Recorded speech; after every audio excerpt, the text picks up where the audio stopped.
Hello students, आप सभी का स्वागत है आपका अपना चैनल एस हिस्ट्री मास्टर पे। आज हम लोग बात करेंगे ट्वेल्थ क्लास के दूसरा चैप्टर, और दूसरा चैप्टर का नाम है राजा, किसान और नगर। हम लोग इसके पहले जो वीडियो बना था वो पहला चैप्टर का था, और उस चैप्टर का नाम था हड़प्पा सभ्यता, सिंधु घाटी सभ्यता। उसमें जितने भी इम्पोर्टेंट्स क्वेश्चन थे, सारे क्वेश्चन को हम लोग वहाँ पे बारी बारी से आंसर किए थे विश्लेषण के साथ। तो अगर जो आप लोग वो पहला चैप्टर का वीडियो नहीं देखे होंगे तो आप लोग जा करके देख सकते हैं, और उस चैनल पे जा करके देख सकते हैं। उसका जो है प्ले लिस्ट में वहाँ पर मिल जाएगा। तो आज हम लोग बात करेंगे दूसरा चैप्टर की, बात करेंगे राजा, किसान और नगर। इसमें जितने भी क्वेश्चन हैं, सारे के सारे क्वेश्चन लगभग जो है कि हर एग्जाम में ये क्वेश्चन पूछते आता है, और एग्जाम और व्यू से ये सारे क्वेश्चन क्या हैं, बहुत इंपॉर्टेंट हैं। तो हम लोग देखेंगे यहाँ पे। तो चलते हैं, स्टार्ट करते हैं। पहला क्वेश्चन है कि क्षेमेंद्र की रचना कौन सी है। क्षेमेंद्र लेखक थे, और उनकी रचना कौन सी थे, उनका बुक का नाम क्या था। मुद्रा राक्षस, अर्थशास्त्र, बृहत मंजरी की कथा सरित सागर। तो इसका सही जवाब हो जाएगा बृहत मंजरी, बृहत मंजरी। अगला क्वेश्चन, क्वेश्चन नंबर 2 है कि इंडिका जो है किसकी रचना है। इंडिका किसकी रचना है, चाणक्य की, कि मेगास्थनीज की, कि हर्षवर्धन की, कि कालिदास की। तो इंडिका जो रचना है, इंडिका जो जो पुस्तक है, वो किनके द्वारा लिखी गई है। तो इसका सही जवाब हो जाएगा इंडिका के लेखक है कौन, तो Megasthenes. Megasthenes is the right answer, option number B. अगला क्वेश्चन है क्वेश्चन नंबर 3 कि किस गुप्त शासक को लिच्छवी दोहित्र कहा जाता है। Option A Samudragupta, option B Chandragupta, option C Kumaragupta, और ऑप्शन डी है स्कंद गुप्त। तो इसका सही जवाब क्या हो जाएगा, तो लिच्छवी दोहित्र के नाम से जाने जाते थे कौन, तो समुद्रगुप्त। समुद्रगुप्त यह थे गुप्त शासक, और इनको लिच्छवी दोहित्री भी कहा जाता था। क्वेश्चन नंबर 4 हम लोग देखेंगे। गुप्त काल में हस्ती सेना का प्रधान को क्या कहते थे। गुप्त काल में हस्ती सेना के प्रधान को क्या कहते थे। तो यहां पर ऑप्शन है महासंधि विग्रहिक, महास्वपति, कि महापिलुपति। तो इसका सही जवाब हो जाएगा, इसमें ऑप्शन एक छूटा हुआ है लेकिन कोई बात नहीं, इसमें आंसर है। तो इसका सही जवाब हो जाएगा ऑप्शन नंबर सी, महापिलुपति। नेक्स्ट क्वेश्चन है क्वेश्चन नंबर 5 कि निम्न में से महिला संत थी, यानी महिला संत इसमें से कौन थी। मीरा, अंडाल, कराइकल, कि इनमें से सभी। तो हम लोग जानते हैं कि महिला संत जो थी, इनमें से तीनों थी। कौन कौन, मीरा भी, अंडाल भी, और कराइकल भी। तो ऑप्शन हो जाएगा D is the right answer, option D, इनमें से सभी। क्वेश्चन नंबर 6 देखेंगे कि धम्म की शुरुआत किसने की थी। धम्म की शुरुआत किसने की थी। इसमें देखिए जो बहुत सारे क्वेश्चन ऐसा है जो लगभग कई बार एग्जाम में पूछ चुके हैं, तो उसका टैग भी लगा दिया गया है। 2019 में पूछा गया है और 2021 में भी पूछा गया है। तो धम्म की शुरुआत किसने की, तो धम्म की शुरुआत किसने किया था, तो अशोक ने किया था। किसने किया था, अशोक ने, option number C. Question number हम लोग देखेंगे 7 इस समुद्रगुप्त की तुलना किस यूरोपीय शासक से की जाती है। समुद्रगुप्त की तुलना किस यूरोपीय शासक से की जाती है। ये भी क्वेश्चन पूछा हुआ है, 2020 में पूछा गया है। पेपर सेट ए और सेट 21 में भी पूछा गया है। तो यहाँ पर देखेंगे कि समुद्रगुप्त की तुलना किस यूरोपीय शासक से की जाती है। तो इसका सही जवाब हो जाएगा option number B, Napoleon. Samudragupta की तुलना किस यूरोपीय शासक से जाता है, तो नेपोलियन से। क्वेश्चन नंबर 8 देखेंगे कि मौर्य वंश का संस्थापक कौन था। मौर्य वंश का संस्थापक कौन था। तो हम लोग जानते हैं मौर्य वंश का संस्थापक था चंद्रगुप्त मौर्य, चंद्रगुप्त मौर्य। तो ऑप्शन नंबर ए सही हो जाएगा। क्वेश्चन नंबर 9 देखेंगे कि चंद्रगुप्त की मृत्यु कहाँ हुई थी। चंद्रगुप्त की मृत्यु कहाँ हुई थी? तो चंद्रगुप्त की मृत्यु कहाँ हुई थी? ऑप्शन में देखेंगे हम लोग, पाटलिपुत्र में, तक्षशिला में, श्रवणबेल गोला में कि उज्जैनी में। तो चंद्रगुप्त का जो मृत्यु हुआ था वह हुआ था श्रवणबेल गोला में। क्वेश्चन नंबर 10, चंद्रगुप्त मौर्य किस धर्म को मानने वाला था?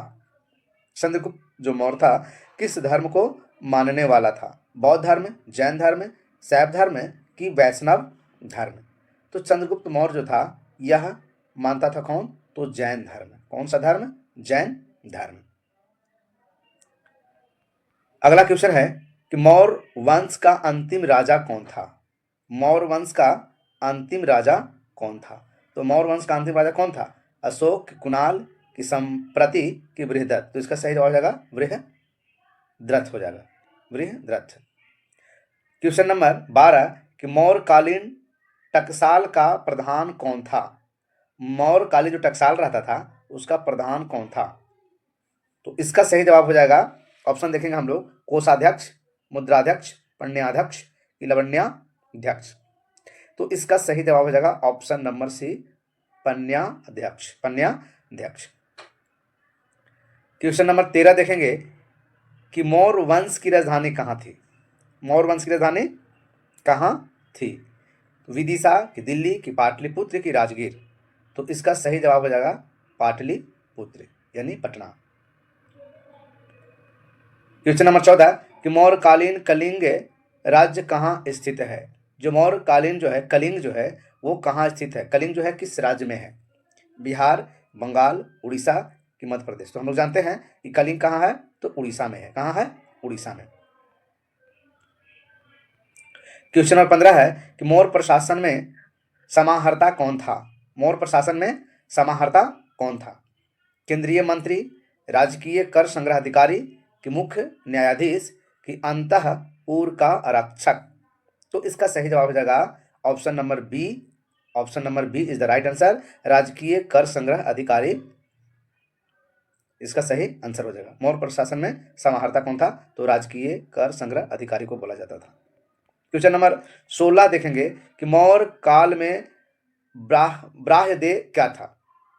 यानी मौर्य काल में बहुत प्रकार के देव था, एक उनमें से था ब्राह्मदेव। हाँ, ब्राह्मदेव कहीं कहीं लिखा जाता है। तो क्या था? तो पशुदान था, धन दान था कि भूमि दान था कि कृषि दान था? तो उस समय मौर्य काल में जो दान दिया जाता था वो दान था भूमि दान। भूमि दान को किस क्या बोला जाता था? तो ब्राह्मदेव दान बोला जाता था। भूमि दान, भूमि दान हो जाएगा इसका सही answer, option number C. Ashoka का व्यक्तिगत धर्म क्या था? सम्राट अशोक जो था मगध का राजा, उसका जो है व्यक्तिगत धर्म क्या था? बौद्ध धर्म, जैन धर्म, शैव धर्म कि वैष्णव धर्म? तो अशोक का जो व्यक्तिगत धर्म था वह धर्म था बौद्ध धर्म। इन्होंने ही तो धम्म को अपनाया था, धम्म को शुरू किया था। कौन? अशोक ने। कलिंग युद्ध इन्हीं के द्वारा किया गया था, अशोक के द्वारा। अगला क्वेश्चन देखेंगे कि अशोक ने महेंद्र और संघमित्रा को धर्म प्रचार के लिए किस देश भेजा था? अशोक ने महेंद्र और संघमित्रा को धर्म प्रचार के लिए किस देश में भेजा था? तो बौद्ध धर्म के प्रचार के लिए अशोक ने अपने बेटा बेटी को महेंद्र और संघमित्रा को कहाँ भेजा था? जापान कि मिस्र कि बर्मा कि सिन्हल द्वीप श्रीलंका? यानी सिन्हल द्वीप का, ये श्रीलंका का पुराना नाम था सिन्हल द्वीप। तो इसका सही जवाब हो जाएगा सिन्हल द्वीप यानी श्रीलंका। क्वेश्चन नंबर 19 देखेंगे कि अशोक किस वंश का शासक था? अशोक किस वंश का शासक था? ये देखिए कितना बार जो है एग्जाम में ये पूछा गया क्वेश्चन है। तो अशोक किस वंश का शासक था? नंद वंश, मौर्य वंश, शुंग वंश कि चोल वंश? तो हम लोग जानते हैं कि अशोक का जो वंश था वह था कौन? तो मौर्य वंश। मौर्य वंश का शासक कौन था? सम्राट अशोक। क्वेश्चन नंबर 20 देखेंगे कि अशोक कौन से बौद्ध भिक्षु के प्रभाव में आकर बौद्ध धर्म का समर्थक बन गया? यानी अशोक जो हैं कौन ऐसे बौद्ध भिक्षु थे जिनसे प्रभावित होकर के वह बौद्ध धर्म का क्या बन गए? समर्थक बन गए। तो ऑप्शन में है उपगुप्त, उपाली कि राधागुप्त कि नागसेन? तो इसका सही जवाब हो जाएगा उपगुप्त, यानी उपगुप्त के प्रभाव में आकर बौद्ध धर्म का समर्थक बन गए थे कौन? सम्राट अशोक। क्वेश्चन नंबर 21 देखेंगे कि राजगृह को नगर वधु का नाम था। राजगृह जो हम लोग आज राजगीर के नाम से जानते हैं, तो राजगृह को नगर वधु का नाम था। नगर वधु का क्या नाम था? माधवी, अम्ब, पाली, तिस्य रक्षिता की सालवती। तो इसका सही जवाब हो जाएगा सालवती। क्या हो जाएगा? सालवती। यहाँ पर क्वेश्चन देख लीजिएगा कि राजगृह को नगर वधु का नाम था, क्या था? तो सालवती। क्वेश्चन नंबर 22 देखेंगे, किसने लिखा कि वास्तविक सुकर्म वह है जिससे प्रजा सुखी तथा संपन्न हो? यह कथन किनका है? किसने यह कथन लिखा कि वास्तविक सुकर्म वह है जिससे प्रजा सुखी तथा संपन्न हो? मेगास्थनीज का, चंद्रगुप्त का, कि बिंदुसार का, कि कौटिल्य का? क्वेश्चन नंबर 22, इसका सही जवाब हो जाएगा कौटिल्य। कौटिल्य है ना, कौटिल्य का ये लिखा हुआ था। कौटिल्य का और दूसरा नाम तो विष्णुगुप्त के नाम से भी जानते हैं, चाणक्य के भी नाम से जानते हैं। किनको? कौटिल्य को। इनका 2-3 नाम था, तो कौटिल्य इसका सही जवाब है। कौटिल्य के जगह पर कहीं कहीं विष्णुगुप्त भी दे सकता है, चाणक्य भी दे सकता है, तो इसमें कंफ्यूजन नहीं होना है। क्वेश्चन नंबर 23 देखेंगे कि चंद्रगुप्त मौर्य के काल में कलिंग की राजधानी कहाँ थी? चंद्रगुप्त मौर्य के काल में कलिंग की राजधानी कहाँ थी? तक्षशिला, की उज्जयिनी, की तोसाली, की पाटलिपुत्र? क्वेश्चन नंबर 23, इसका सही जवाब हो जाएगा मौर्य काल के समय में कलिंग की राजधानी कहाँ थी? तो इसका सही जवाब है सी। कहाँ हो जाएगा? तोशाली। कहाँ हो जाएगा? तोशाली। क्वेश्चन नंबर 24 देखेंगे, आर्यभट्ट कहाँ का निवासी था? आर्यभट्ट कहाँ का निवासी था? तो आर्यभट्ट जो निवासी था वह ऑप्शन इसमें दिया गया है, मालवा, कश्मीर का, तक्षशिला का, कि पटना का? तो इसका सही जवाब हो जाएगा कहाँ? तो पटना हो जाएगा। आर्यभट्ट कहाँ के थे? तो पाटलिपुत्र यानी पटना के थे। द्वितीय नगरीकरण के नगरों को क्या कहा जाता है? द्वितीय नगरीकरण के नगरों को क्या कहा जाता है? ताम्रयुगीन नगर, कांस्ययुगीन नगर, लौहयुगीन नगर, कि इनमें से कोई भी नहीं? तो इसका सही जवाब हो जाएगा लौहयुगीन नगर। लौहयुगीन नगर। क्वेश्चन नंबर 26 कि भारत का प्राचीनतम ज्ञात अभिलेख कौन है? सबसे पुराना भारत का जो है ज्ञात अभिलेख कौन है? सारनाथ का अभिलेख, कि गिरनार का अभिलेख, कि बुज्जाकोई का अभिलेख, कि मथुरा का अभिलेख? तो इसका सही जवाब हो जाएगा बुज्जाकोई का अभिलेख। भारत का सबसे प्राचीनतम ज्ञात अभिलेख है बुज्जाकोई का अभिलेख। क्वेश्चन नंबर 27 देखेंगे कि मेगास्थनीज किस यूनानी शासक के राजदूत के रूप में पाटलिपुत्र आया था? मेगास्थनीज क्या था? तो यात्री था। तो मेगास्थनीज किस यूनानी शासक के राजदूत के रूप में पाटलिपुत्र आया था? Sikandar, Philip, Seleucus, Demetrius? तो इसका सही जवाब हो जाएगा सेल्युकस। इसका पूरा नाम है सेल्युकस निकेटर, तो सेल्युकस यहाँ पर हो जाएगा इसका सही जवाब। क्वेश्चन नंबर 28 देखेंगे कि कलिंग युद्ध का वर्णन किस अभिलेख में किया गया है? देखिए हाल फिलहाल में जो वार्षिक परीक्षा जो हुआ 12th क्लास का आप लोग का, उसमें यह क्वेश्चन भी पूछा गया था कि कलिंग युद्ध का वर्णन जो है किस अभिलेख में किया गया है? तो ये हो जाएगा इसका सही उत्तर क्या हो जाएगा? तो 13वें अभिलेख। कौन सा अभिलेख? 13वें अभिलेख is the right answer. Kalinga युद्ध का वर्णन किस अभिलेख में है? अशोक के, तो 13वें अभिलेख में। क्वेश्चन नंबर 29 देखेंगे कि चीनी यात्री फाहियान किस शासक के काल में भारत आया था? ये फाहियान जो था कहाँ का यात्री था? चीन का यात्री था। वह किसके शासन काल में भारत आया था? उस समय भारत में किसका शासन काल था? किस राजा का शासन काल था? किस शासक का शासन काल था? चंद्रगुप्त मौर्य, विक्रमादित्य, चंद्रगुप्त द्वितीय, कि अशोक, कि कनिष्क? तो इसका सही जवाब हो जाएगा ऑप्शन नंबर बी, चंद्रगुप्त द्वितीय। चंद्रगुप्त द्वितीय इसका सही आंसर हो जाएगा। विक्रमादित्य के नाम से इन्हें भी जाना जाता है, चंद्रगुप्त द्वितीय का। यानी फाहियान किसके शासन काल में भारत आए थे? तो चंद्रगुप्त द्वितीय के शासन काल में। क्वेश्चन नंबर हम लोग 30 देखेंगे कि मेगास्थनीज किस भारतीय शासक के दरबार में आया था? तो मेगास्थनीज जो है किस भारतीय शासक के दरबार में आया था? अशोक, बिंदुसार, चंद्रगुप्त मौर्य, कि स्कंदगुप्त? क्वेश्चन नंबर 30 का सही जवाब क्या हो जाएगा? तो चंद्रगुप्त मौर्य, चंद्रगुप्त मौर्य के दरबार में। मेगास्थनीज किसके दरबार में आया था? चंद्रगुप्त मौर्य के दरबार में।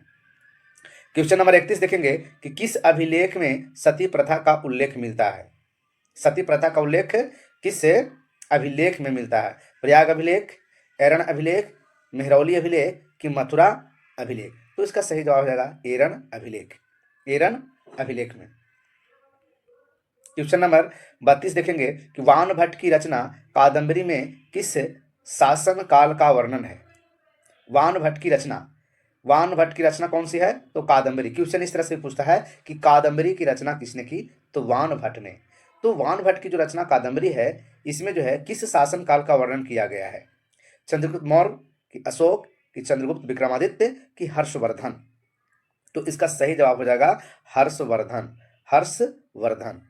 वान भट्ट की रचना कादंबरी में किसका वर्णन है? तो हर्षवर्धन के शासन काल का वर्णन है। ठीक है। क्वेश्चन नंबर हम लोग देखेंगे 33 और इसमें देखेंगे कि गुप्त संवत कब और किसके द्वारा शुरू किया गया? बहुत ही अच्छा क्वेश्चन है। गुप्त संवत कब और किसके द्वारा शुरू किया गया? तो घटोत्कच 300 ईस्वी, श्रीगुप्त 309 से 10 ईस्वी, समुद्रगुप्त 324 ईस्वी और चंद्रगुप्त प्रथम 319 से 20 ईस्वी। तो इसका सही जवाब हो जाएगा ऑप्शन नंबर डी। क्या हो जाएगा? Option number D. गुप्त संवत का जो है कि शुरुआत हुआ था चंद्रगुप्त प्रथम के काल में। कब? तो इनका शासनकाल था 319 ईस्वी से 320 ईस्वी तक। अगला क्वेश्चन है कि पंचतंत्र की रचना किसने की? पंचतंत्र की रचना किसने की? तो ये बहुत ही इजी क्वेश्चन है, आप लोग जानते भी होंगे। तो पंचतंत्र की रचना किसने की? तो Vishnu Sharma, Vishnu Sharma is the right answer. प्राचीन नालंदा विश्वविद्यालय के संस्थापक कौन थे? जो नालंदा विश्वविद्यालय है उसके संस्थापक कौन थे? अशोक, समुद्रगुप्त, स्कंदगुप्त कि कुमारगुप्त? तो इसका सही आंसर हो जाएगा कौन? तो Kumaragupta, Kumaragupta is the right answer. Question number 35। Question number 36 देखेंगे कि भारतीय इतिहास का कौन सा काल स्वर्ण काल कहलाता है? देखिए ये भी बोर्ड एग्जाम है, पूछा गया है। बोर्ड एग्जाम क्वेश्चन ये है, लेवल है 2010 में पूछा गया है, 21 में पूछा गया है। तो भारतीय इतिहास का कौन सा काल को स्वर्ण काल के नाम से जाना जाता है? मौर्य काल, गुप्त काल, मुगल काल कि अंग्रेजों का काल? तो इसका सही जवाब हो जाएगा गुप्त काल, गुप्त काल। क्वेश्चन नंबर 37 देखेंगे कि अर्थशास्त्र में कितने प्रकार के विवाहों का उल्लेख है? ये क्वेश्चन देखिए आप लोग का सब्जेक्टिव के रूप में भी पूछा जा सकता है और कई बार पूछा है। इस बार जो अर्धवार्षिक परीक्षा आप लोग का हुआ था 12th क्लास का, तो उसमें भी पूछा गया था कि अर्थशास्त्र में विवाह जो है कितने प्रकार के थे। तो मुख्य रूप से इसमें जो है अर्थशास्त्र में जो विवाहों का उल्लेख है वह 8 प्रकार का है। कितने प्रकार का है? 8 प्रकार का है। ठीक है। तो 8 प्रकार का कौन कौन है इसको हम लोग यहाँ पर चर्चा थोड़ा कर देते हैं। तो पहला है ब्रह्म विवाह, दूसरा है दैव विवाह, तीसरा है आर्ष विवाह, चौथा है प्रजापत्य विवाह, पांचवा है गंधर्व विवाह, छठा है असुर विवाह, सातवां है राक्षस विवाह और आठवां है पैचास विवाह। लेकिन यहाँ पर जो है कभी कभी यही पूछता है कि अर्थशास्त्र में जो विवाह का उल्लेख है उसमें कितने विवाह को जो है कि श्रेष्ठ माना गया है? तो हम लोग यहाँ पर उत्तर जवाब देंगे कि प्रथम 4 विवाह को। कितने विवाह को? प्रथम 4 विवाह को जो है कि 4 विवाह को क्या माना गया है? श्रेष्ठ माना गया है। 4 विवाह को श्रेष्ठ माना गया है ना? तो कौन कौन? तो ब्रह्म विवाह, दैव विवाह, आर्ष विवाह और प्रजापत्य विवाह, ये 4 विवाह को जो है कि श्रेष्ठ माना गया है। आज के युग में हम लोग, आज के युग में, आज के आधुनिक युग में 2 विवाह को सब जो है कि प्रचलन सबसे ज्यादा है। कौन कौन? तो एक जो है ब्रह्म विवाह और दूसरा गंधर्व विवाह। ठीक है। आज के युग में जो विवाह होते हैं कितने प्रकार के? तो 2 प्रकार के, ब्रह्म विवाह और गंधर्व विवाह। तो इस तरह से विवाह पर जो है कि प्रश्न पूछा जाता है, इसको ध्यान में रखते हुए हम लोग यहाँ पर क्या किए? उल्लेख किए। ठीक है। तो अर्थशास्त्र में कितने प्रकार के विवाह को उल्लेख है? तो 8 प्रकार के। लेकिन कभी प्रश्न ऐसे ही पूछ सकता है कि अर्थशास्त्र में कितने प्रकार के विवाहों का जो है यहाँ पर जो है श्रेष्ठ माना गया है? तो 4 विवाह, प्रथम 4 विवाह। इसका हम लोग विवरण कर चुके हैं। अब क्वेश्चन नंबर जो है, क्वेश्चन नंबर 38 है कि अर्थशास्त्र की रचना कब हुई थी? अर्थशास्त्र की रचना कब हुई थी? ये भी पूछा था। ये इस बार जो अर्धवार्षिक परीक्षा हुआ, सॉरी जो वार्षिक परीक्षा हुआ 12th का, उसमें पूछा था कि अर्थशास्त्र की रचना कब हुई, अर्थशास्त्र की रचना कब हुई। तो इसका सही जवाब हो जाएगा कौन थे, नालंदा विश्वविद्यालय के छात्र कौन थे, फाहियान, ह्वेनसांग, हर्ष कि कुमार गुप्त। नालंदा विश्वविद्यालय के इनमें से कौन से छात्र थे जो नालंदा विश्वविद्यालय में पढ़े थे। तो इसका सही जवाब हो जाएगा Hiuen Tsang, Hiuen Tsang is the right answer. Question number 40 है और अंतिम क्वेश्चन है, किस गुप्त शासक को उसके सिक्का पर वीणा बजाते हुए दिखाया गया है। वह शासक कौन था जो उनके सिक्के पर जो क्या दिखाया गया है, तो वीणा बजाते हुए। चंद्रगुप्त प्रथम, चंद्रगुप्त द्वितीय कि समुद्रगुप्त कि स्कंदगुप्त। तो इसका सही जवाब हो जाएगा समुद्रगुप्त, समुद्रगुप्त सही जवाब हो जाएगा। देखिए इसमें इस चैप्टर थोड़ा बड़ा चैप्टर था, तो इसमें लगभग 80 क्वेश्चन है। तो 40 क्वेश्चन को हम लोग ये इस वीडियो में कवर किए हैं, और नेक्स्ट जो 40 क्वेश्चन रहेगा वो हम लोग अगले वीडियो में इसको कवर करेंगे। इसी तरह से हम लोग बारी बारी से सारे चैप्टर को एग्जाम से पहले कर लेना है। तो आप लोग से रिक्वेस्ट रहेगा कि इस चैनल को जो है सब्सक्राइब कर लें, और इस चैनल का नाम है SSS हिस्ट्री मास्टर। और इस वीडियो को जितना ज़्यादा से ज़्यादा जो है दोस्तों के साथ में शेयर करें और चैनल को सब्सक्राइब करें। तो इस तरह से ये हम लोग का दूसरा चैप्टर का 40 क्वेश्चन यहाँ पर समाप्त कर चुके हैं, और नेक्स्ट वीडियो में, अगला वीडियो में हम लोग लाएंगे इसी चैप्टर का और आगे 40 क्वेश्चन, यानी इस चैप्टर में अध्याय 2 में कुल 80 क्वेश्चन हम लोग लिए हैं इंपॉर्टेंट, उसको हम लोग देखेंगे। तब तक के लिए धन्यवाद।